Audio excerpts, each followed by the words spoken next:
हम लोग बड़े सौभाग्यशाली हैं, हम लोग बड़े सौभाग्यशाली हैं जो आज दुनिया में नहीं है। श्रद्धेय मुलायम सिंह यादव जिनके नेतृत्व में हम शुरुआती दौर से हैं। नेताजी हैं, नेता हिंदुस्तान में दो ही, एक सुभाष चंद्र बोस जी जिनकी जयंती भी आज है, हम उनको श्रद्धा सुमन अर्पित करते हैं। वो प्रेरणा के स्रोत है सारे हिंदुस्तान के लिए। और दूसरे नेता अगर कोई हुए हैं, नाम से प्रसिद्ध हुए हैं, तो मुलायम सिंह यादव हैं, हमारे नेता हैं और धरती पुत्र। तो ये सौभाग्य है और जिनका नाम हिंदुस्तान में बड़े आदर और सम्मान के साथ लिया जाता है, बड़े आदर सम्मान के साथ किया है। उन्होंने गरीबों के, दलितों के लिए, पिछड़ों के लिए और सभी समाज के लिए सम्मान किया है, उत्थान किया है, विकास किया है, सबके सामने प्यार किया है, सबका इज्जत किया है। और जब उनका निधन हुआ था तो देश का कोई नेता नहीं रहा जो उनके उसमें ना गए। तो इतना बड़ा सम्मान जिसको मिला हो और इक्का दुक्का कोई कुछ कहता हो, देखो सुनो, आसमान पे कोई थूकेगा तो थूक आसमान पे नहीं पड़ेगा, वही पड़ेगा। तो इस तरह का किसी ने अगर कहा है, हम उस पर ज्यादा नोटिस नहीं लेते हैं। नेताजी तो एक बात कह दिया ना, आसमान पे कोई थूकेगा, सूरज पे कोई थूकेगा तो सूरज की जिस किरणें हैं उस बात ही नहीं होगी, जो थूक उसी के ऊपर पड़ेगा। हम किसी का नाम नहीं लेते। समाजवादी पार्टी के प्रत्याशी के रूप में श्री अजीत प्रसाद जी घोषित हैं। मिल्कीपुर की देवतुल्य जनता भारी वोटों से, प्रचंड वोटों से अजीत प्रसाद को चुनाव जिताकर उत्तर प्रदेश की विधानसभा में भेजना चाहती है। मिल्कीपुर की जनता भारतीय जनता पार्टी को नकार रही है। मिल्कीपुर की जनता भारतीय जनता पार्टी की सरकार से बहुत दुखी है। हार के डर से हताश होकर भारतीय जनता पार्टी की सरकार जो सरकारी कर्मचारियों की ड्यूटी चुनाव में, मतगणना में या चुनाव से संबंधित कार्यों में लगती है, उसमें आज वो भारतीय जनता पार्टी के जो कार्यकर्ता रहे, एजेंट रहे हैं, भारतीय जनता पार्टी के सिंबल पर चुनाव लड़ चुके हैं, भारतीय जनता पार्टी के पदाधिकारी रहे हैं, ऐसे लोग की ड्यूटी सरकारी कर्मचारी के रूप में लग रही है। एक चावल बता देता है चावल पका है कि चावल कच्चा है। एक नाम बता दे रहा हूं, श्री संजय शुक्ला, जिनकी ड्यूटी पीठासीन अधिकारी के रूप में लगी है।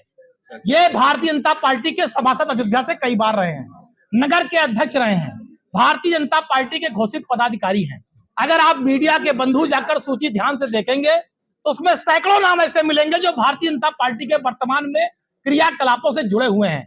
आज हमारा पूरा प्रतिनिधिमंडल, माननीय सांसद जी, माननीय आनंद सेन जी, जिलाध्यक्ष जी और सारे पदाधिकारी जिलाधिकारी महोदय से मिलकर इस बात की मांग किए हैं कि चुनाव निष्पक्ष हो। ऐसे किसी आदमी को चुनाव ड्यूटी में न लगाया जाए जो भारतीय जनता पार्टी का कार्यकर्ता और पदाधिकारी है। निष्पक्ष चुनाव प्रणाली होनी चाहिए। 2024 में लोकसभा का चुनाव हुआ, जो कर्मचारी लगे थे आप उनको लगा लीजिए। 2022 का विधानसभा चुनाव हुआ, जो सरकारी कर्मचारी लगे थे आप उनको लगा लीजिए। ये सारे कर्मचारी कोई समाजवादी पार्टी कार्यालय से नहीं लगाए गए थे, क्योंकि 22 में जब चुनाव हुआ तब भी भाजपा की सरकार थी, 24 में लोकसभा का चुनाव हुआ तब भी भाजपा की सरकार थी।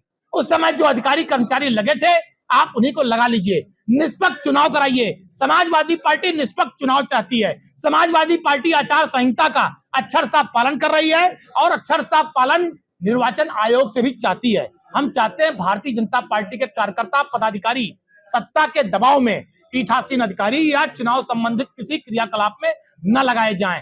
और जो पीडीए हमारा है, आज हम देख रहे हैं, सूची आप देखेंगे तो उसमें बहुत झोल है। सरकारी कर्मचारी तो हर बिरादरी के हैं, सामान्य वर्ग के भी हैं, पिछड़े वर्ग के भी हैं, दलित भी हैं और अल्पसंख्यक वर्ग के भी हैं, चारों वर्गों के हैं। तो हमें चाहते हैं चारों वर्ग के कर्मचारी लगाए जाएं। कुछ विशेष कृपा भारतीय जनता पार्टी के कहने पर निर्वाचन आयोग न करे।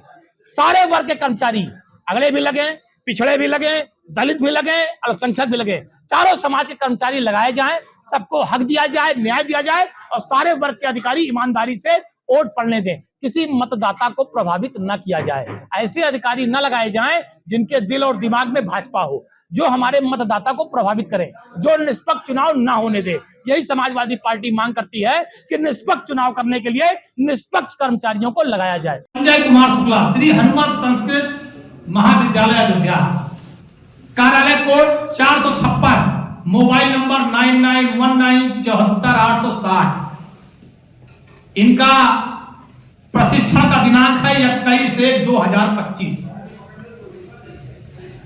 और ये पीठासीन अधिकारी चुनाव में हमने एक नाम इसलिए बताया कि अगर हम पूरा पढ़ेंगे तो हम नहीं चाहते किसी विवाद में जाना, हम किसी पर आरोप प्रत्यारोप नहीं करना चाहते। बीजेपी किस पद पर रहेंगे? ये बीजेपी के नगर अध्यक्ष रहे अयोध्या के, भाजपा के सिंबल पर सभासद रहे हैं कई बार, 3-4 बार रहे हैं और आज भी पदाधिकारी हैं भारतीय जनता पार्टी के, घोषित पदाधिकारी हैं, यानी कि कोई छोटे मोटे दाएं बाएं, घोषित पदाधिकारी हैं। हमने केवल एक उदाहरण दिया है आपको। अगर हम पूरी सूची पढ़ने लग जाएंगे, हम नहीं पढ़ना चाहते, नमाज का समय खराब करना चाहते हैं, अपना करना चाहते हैं। हमने पूरे हमारे प्रतिनिधिमंडल ने, माननीय सांसद जी ने और पूरे प्रतिनिधिमंडल ने सिर्फ ये बात की है कि समाजवादी पार्टी आचार संहिता का अक्षर साफ पालन करेगी। समाजवादी पार्टी कोई ऐसा काम नहीं करेगी कि कहीं पर आचार संहिता का उल्लंघन हो। समाजवादी पार्टी नियम और कानून के दायरे में चुनाव प्रचार से लेकर वोट डालने और चुनाव लड़ने का काम करेगी। लेकिन हम जनपद में बैठे हुए अधिकारियों से कहना चाहते हैं कि अगर समाजवादी पार्टी आचार संहिता का पालन कर रही है तो आपको भी निष्पक्ष चुनाव कराना चाहिए। कि शपथ लेकर आप कुर्सी पर बैठे हैं, उस मर्यादा का आपको पालन करना चाहिए। सरकारें आती जाती रहती हैं, आज दूसरे की सरकार है, पर इसके पहले हमारी सरकार थी, 27 में हम फिर आ जाएंगे। तो अधिकारियों का आचरण हमेशा निष्पक्ष होना चाहिए। चुनाव है, निर्वाचन आयोग है, उसकी नियमावली है, उसके तहत निष्पक्ष चुनाव होना चाहिए। किसी भारतीय जनता पार्टी के नेता को, कार्यकर्ता को, पदाधिकारी को चुनाव की संबंधित किसी भी ड्यूटी, सरकारी ड्यूटी में न लगाया जाए। समाजवादी पार्टी पुरजोर तरीके से मांग करती है और हम तो कहना चाहते हैं, हम लोगों ने डीएम साहब से कहा, जिलाधिकारी महोदय से, कि 2024 में अभी लोकसभा का चुनाव हुआ, 2024 में भी लोकसभा का चुनाव हुआ, जो अधिकारी लगे थे आप लगा लीजिए, हुए हैं 22 में हुआ है, 24 में हुआ है, जो अधिकारी लगे थे आप लगा लीजिए। भाई 22 में जब चुनाव हुआ तब भी तो योगी जी मुख्यमंत्री थे और नरेंद्र मोदी जी प्रधानमंत्री थे, और जब 24 में लोकसभा का चुनाव हुआ तब भी भारतीय जनता पार्टी की सरकार थी और योगी आदित्यनाथ जी इस प्रदेश के मुख्यमंत्री थे। वो सूची कोई जो सरकारी ड्यूटी लगी रही होगी, वो ड्यूटी समाजवादी पार्टी कार्यालय और माननीय अवधेश प्रसाद जी के घर पर तो बनी नहीं थी, उन्होंने बनाया रहा होगा। तो आज हम अपने मीडिया के सम्मानित बंधुओं आपसे भी कहना चाहते हैं और इस लड़ाई में आपका सहयोग चाहते हैं, क्योंकि आप भी इस आजाद हिंदुस्तान, आजाद लोकतंत्र के एक मजबूत स्तंभ हैं। हम आपका भी सहयोग चाहते हैं कि चुनाव निष्पक्ष हो, मिल्कीपुर की देवतुल्य जनता अपने वोट का, अपने मताधिकार का ईमानदारी से प्रयोग कर सके, उसके साथ कोई हस्तक्षेप ना होने पाए, कोई रोक टोक ना होने पाए, वो ईमानदारी से अपना वोट डाले जिसे देना चाहती है। अमर उजाला जीवांजलि के सारथी की मदद लें और महाकुंभ में स्नान जरूर करें।